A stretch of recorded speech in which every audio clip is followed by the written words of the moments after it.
I thank the chair and welcome to our 5 witnesses. Mr. Sorrell, I have to start out with an apology. My wife is a Duke Blue Devil.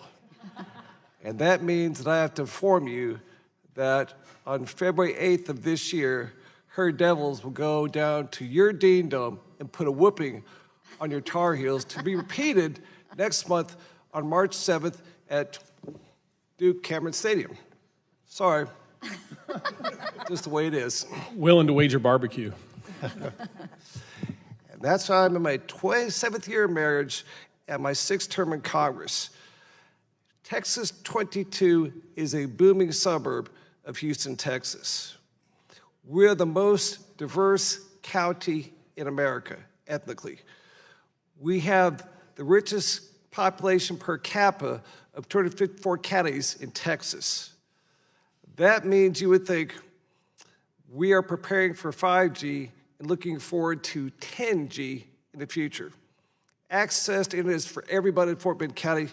If you thought that, you'd be wrong. This past Thursday, I was out in Needville, Texas. Needville is all about cotton, milo, livestock, and Needville High School Blue Jays. I went by to see the Chamber of Commerce's Small Business Awardee, a place that's called All We Need Farm. It's run by a woman, small business, named Stacy Russell.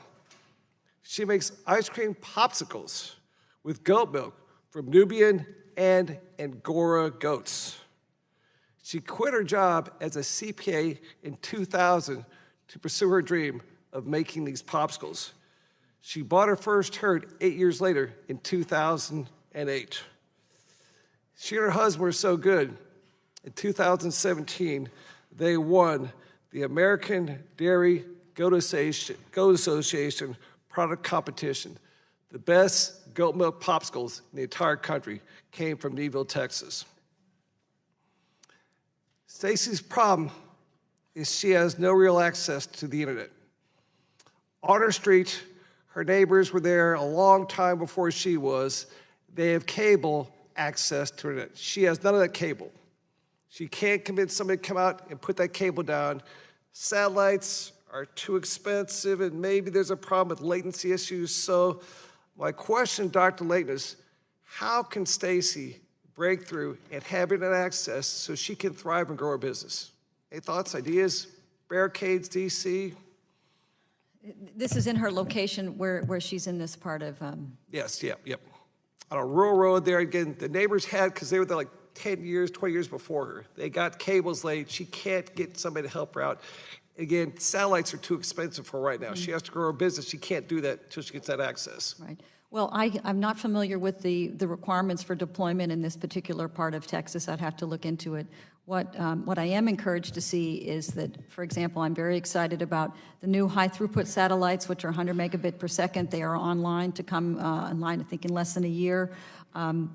The FCC has approved over a dozen new satellite programs, low Earth orbit.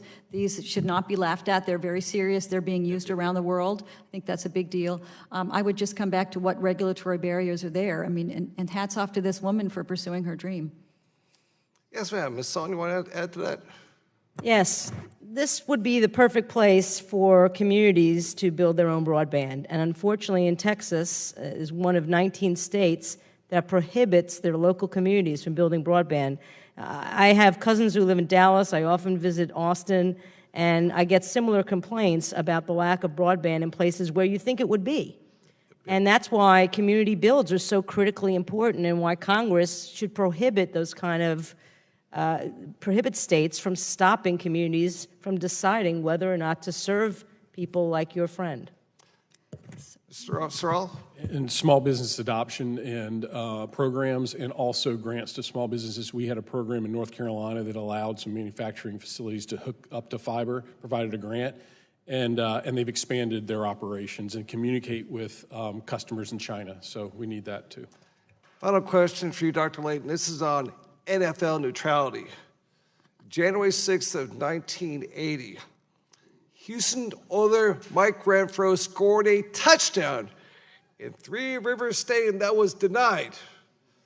Would you break from Chairman Doyle and admit the refs blew the call? On this line, I'm forever a Pittsburgh Steelers fan, so I'm sorry, I'm not going to come over to that side on that question. It was a touchdown. I yield back.